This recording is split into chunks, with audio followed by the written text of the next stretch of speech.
안녕하세요. 문학캐스터 레몬입니다. 오늘 함께 볼 작품은 박경리 작가의 대하소설 토지입니다.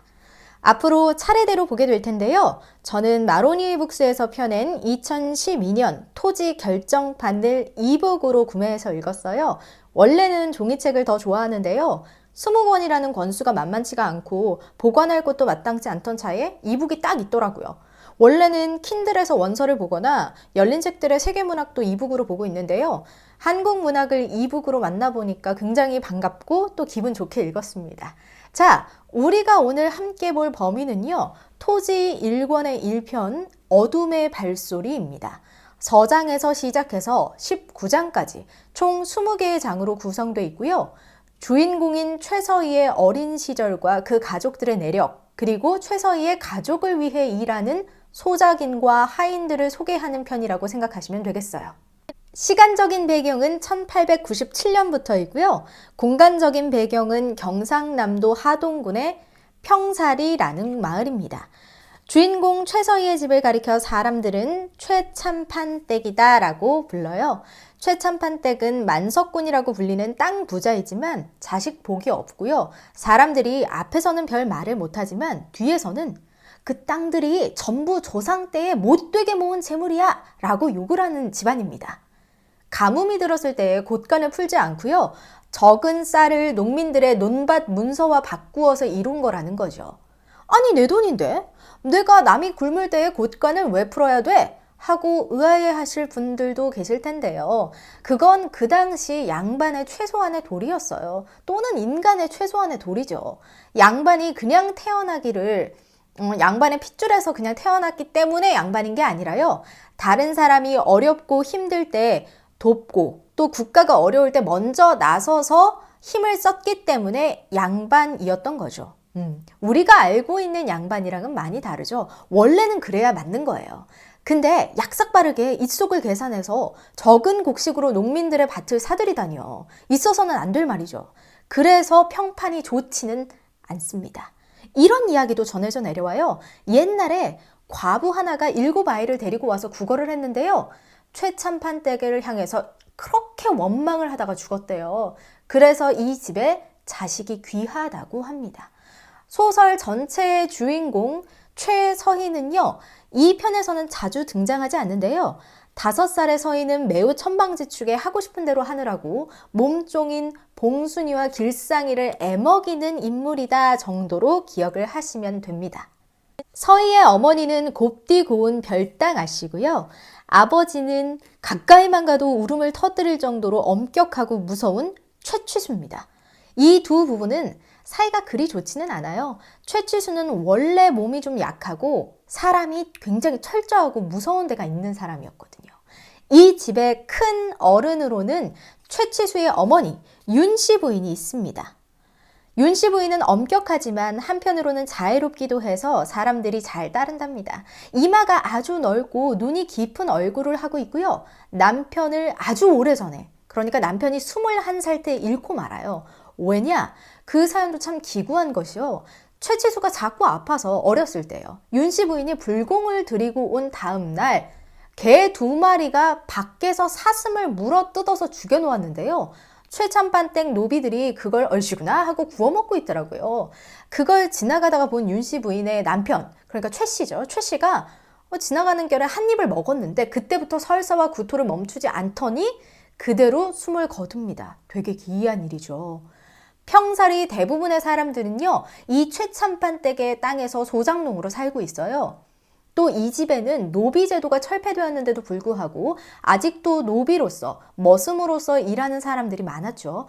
역사적으로는 고종 31년에 공사 노비 제도가 철폐됐지만 서울과 멀리 떨어진 이곳 평사리에서는 그런 게 효력이 있을 리가 없었어요. 자, 그들을 차례대로 한번 소개를 해볼게요. 가장 나이가 많은 종들로는요, 갓난 할멈과 바우 할아범이 있습니다.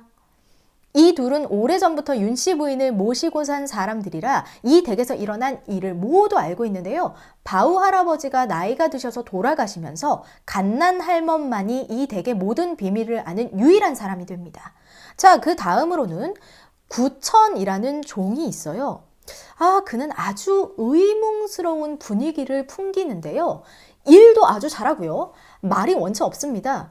글을 알아서 길상이에게 글을 따로 알려주기도 하는데요. 사람들이 구천이라는 사람이 도대체 어디에서 왔는지 정확히를 몰라요. 그저 3년 전에 이 집으로 찾아와서 머슴살이를 부탁한 사람으로 알고 있는데요. 다른 지역에서 온 사람을 꺼리는 이 집의 어른 윤씨 부인이 당연히 거절할 줄을 알았는데 웬걸 그냥 구천이를 받아주시더라고요. 나중에 나오지만 구천은 윤씨 부인이 김계주라는 동학당에 의해서 겁탈을 당해 낳은 아들이에요. 아마 그래서 별말 없이 이 구천이를 받아주지 않을까 싶습니다. 구천이는 나중에 자신의 이부 형제인 최치수의 부인 별당아 씨와 야반 도주를 하는데요.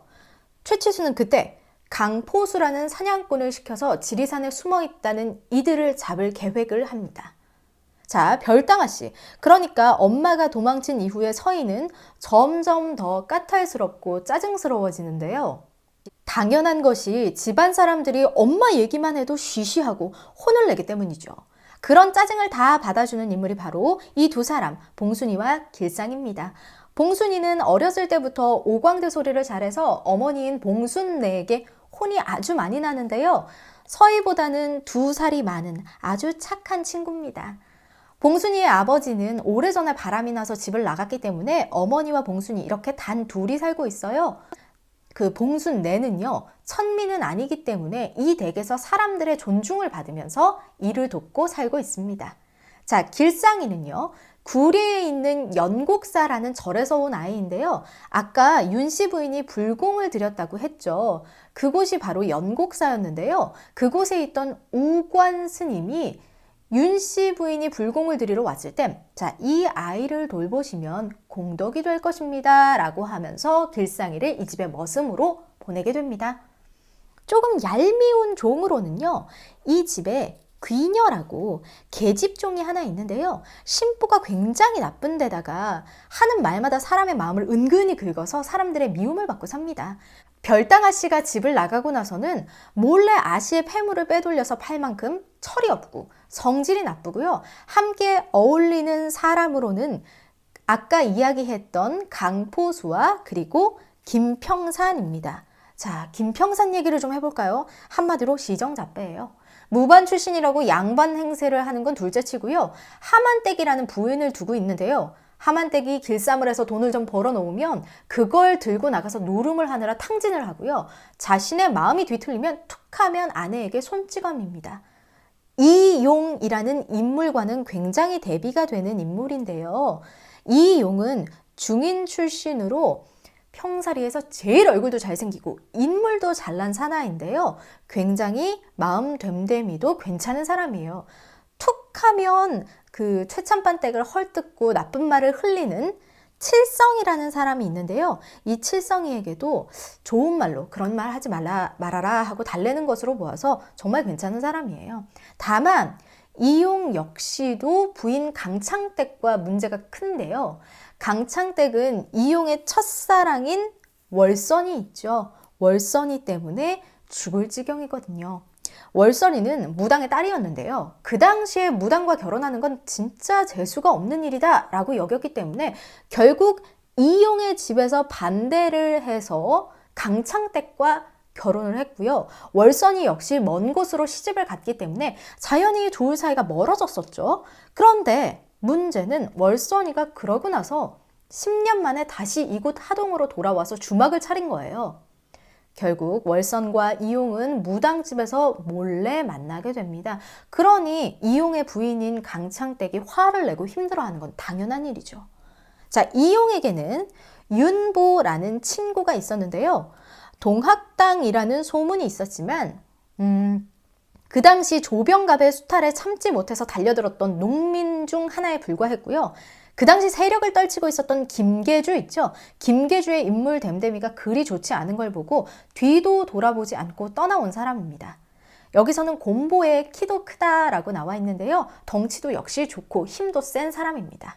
자, 칠성이는 죽어도 농민은 안 되겠다고 했던 인물인데 결국에는 이민애와 결혼을 해서 농민으로 주저앉아 있습니다. 늘상 불평이 많은 친구라서요. 윤보만 보면 막 짜증을 내요. 아무것도 아닌 놈이 설치고 다닌다고요. 그러면서 최참판댁 재물이 그게 뭐 당당하게 모은 것은 아니라면서 짜증을 부리죠. 최참판네도 옛날 예적 고래적부터 만석군이더냐? 조상적에 백성들 피 빨아 모은 재물 아니야? 라고 하면서 짜증을 부리는 거예요. 그런데 칠성이는요, 자신의 허물은 보지를 못하는 봅니다. 칠성이에게는 중지가 없었는데요. 소문으로는 어느 과부를 겁탈하려다가 물어 뜯긴 거라고 합니다. 그런데 자기 말로는요, 어떤 돈 많은 과부와 정을 통할 뻔했는데 갑자기 그 과부가 죽었다고 합니다. 아마도 겁탈하려다가 거세게 저항하니까 죽이고 도망 온 거겠죠.